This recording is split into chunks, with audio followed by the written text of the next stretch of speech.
Nama saya Elvira Putri dari kelas PAI 2C. Di sini saya dari kelompok 7 yaitu materi tentang penulisan dan pengumpulan Al-Quran. Penulisan Al-Quran di masa Nabi Muhammad SAW. Al-Quran diturunkan secara bertahap selama 23 tahun kepada Nabi Muhammad SAW. Para sahabat penghafal dan menulis wahyu di berbagai media seperti kulit binatang, tulang belulang, batu bebatuan, dan daun kurma. Nabi memiliki beberapa penulis wahyu atau disebut dengan katib al-wahyu seperti Zaid bin Thabit, Muawiyah bin Abu Sufyan, dan Ubay bin Ka'ab yang mencatat setiap kali wahyu diturunkan. Selanjutnya penulisan pada masa khalifah, yaitu yang pertama pada masa Abu Bakar As-Siddiq. Setelah wafatnya Nabi Muhammad SAW, terjadi pertempuran Yamamah, di mana banyak penghafal Al-Quran yang gugur.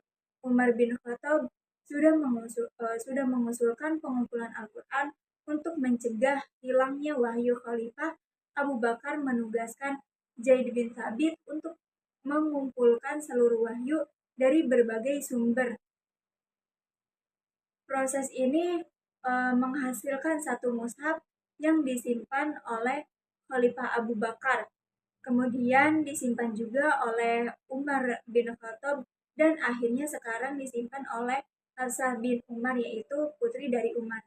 Nah, pengumpulan di masa Abu Bakar ini lebih fokus pada pengumpulan semua ayat dari berbagai sumber. Nah, sedangkan di kodifikasi pada masa Utsman itu mendasarkan satu bacaan untuk menghindari perpecahan dan memastikan keseragaman. Utsman bin Affan melihat perbedaan bacaan Al-Quran di berbagai wilayah dan khawatir akan terjadinya perpecahan. Nah, ia memerintahkan perbuatan beberapa salinan mushaf dari naskah yang disimpan oleh Hafsah. Mushaf Utsmani ditulis dalam satu alek, yaitu oleh Quraisy, untuk menyatukan bacaan. Salinan ini kemudian disebar ke berbagai wilayah Islam, dan naskah lain yang tidak sesuai dengan mushaf ini diperintahkan untuk dibakar. Selanjutnya, rasem Al-Quran. Pengertian rasem yaitu rasem secara istilah yaitu merujuk pada cara penulisan teks Al-Quran. Rasem Utsmani adalah bentuk penulisan yang diadopsi pada zaman Khalifah Utsman. Rasem Utsmani merupakan standar penulisan yang menjaga keaslian bentuk huruf dan kata sebagaimana tertulis. Di zaman Utsman ada beberapa karakteristik Rasem Utsmani. Yang pertama yaitu karakteristik yang pertama tanpa titik dan tanpa tanda titik dan tanda baca.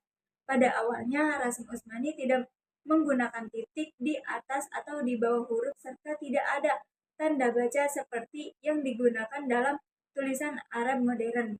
Yang kedua yaitu variasi penulisan.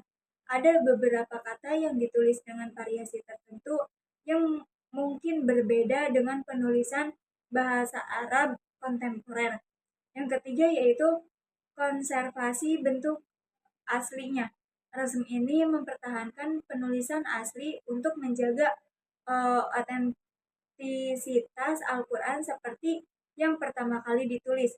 Perbedaan rasem Al-Quran dan qiraat.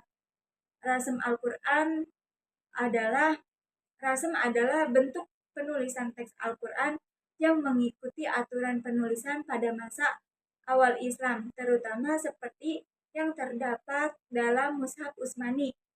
Nah, fungsinya yaitu untuk menjaga keaslian dan keautentikan teks Al-Quran tersebut. Meskipun perkembangan dalam penulisan bahasa Arab terjadi, Rasem tetap mempertahankan bentuk asli penulisannya. Selanjutnya, qiraat Al-Quran. Qiraat adalah variasi dalam cara membaca Al-Quran. Ini mencakup perbedaan dalam pengucapan, intonasi, dan pelafalan kata. Nah, qiraat diwariskan melalui rantai periwayatan yang sah uh, riwayatan sanad dari Nabi Muhammad SAW. Setiap qiraat memiliki para perawi yang terpercaya. Nah, terdapat 7 qiraat mutawatir yang diakui secara luas, yaitu qiraat dari Nafi, Ibnu Katsir, Abu Amr, Ibnu Amir, Asim, Hamzah, dan Al-Kisai. Qiraat menunjukkan variasi dalam cara bacaan tetapi tetap sesuai dengan rasm Utsmani. Variasi ini mencakup perbedaan dalam pelafalan vokal, pemanjangan suara, dan aturan tajwidnya. Nah, kesimpulan proses penulisan dan pengumpulan Al-Quran melalui tahap yang teliti sejak zaman Nabi Muhammad SAW hingga masa Khalifah Utsman bin Affan menghasilkan mushaf yang standar dan diakui hingga saat ini.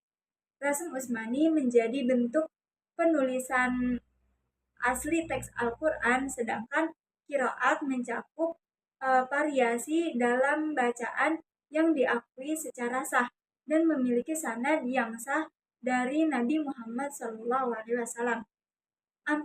Perbedaan utama antara rasm dan qiraat terletak pada aspek penulisan dan pelafalannya, di mana keduanya berperan penting dalam menjaga keaslian dan keautentikan Al-Quran.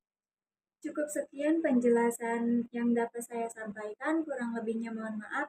Wassalamualaikum warahmatullahi wabarakatuh.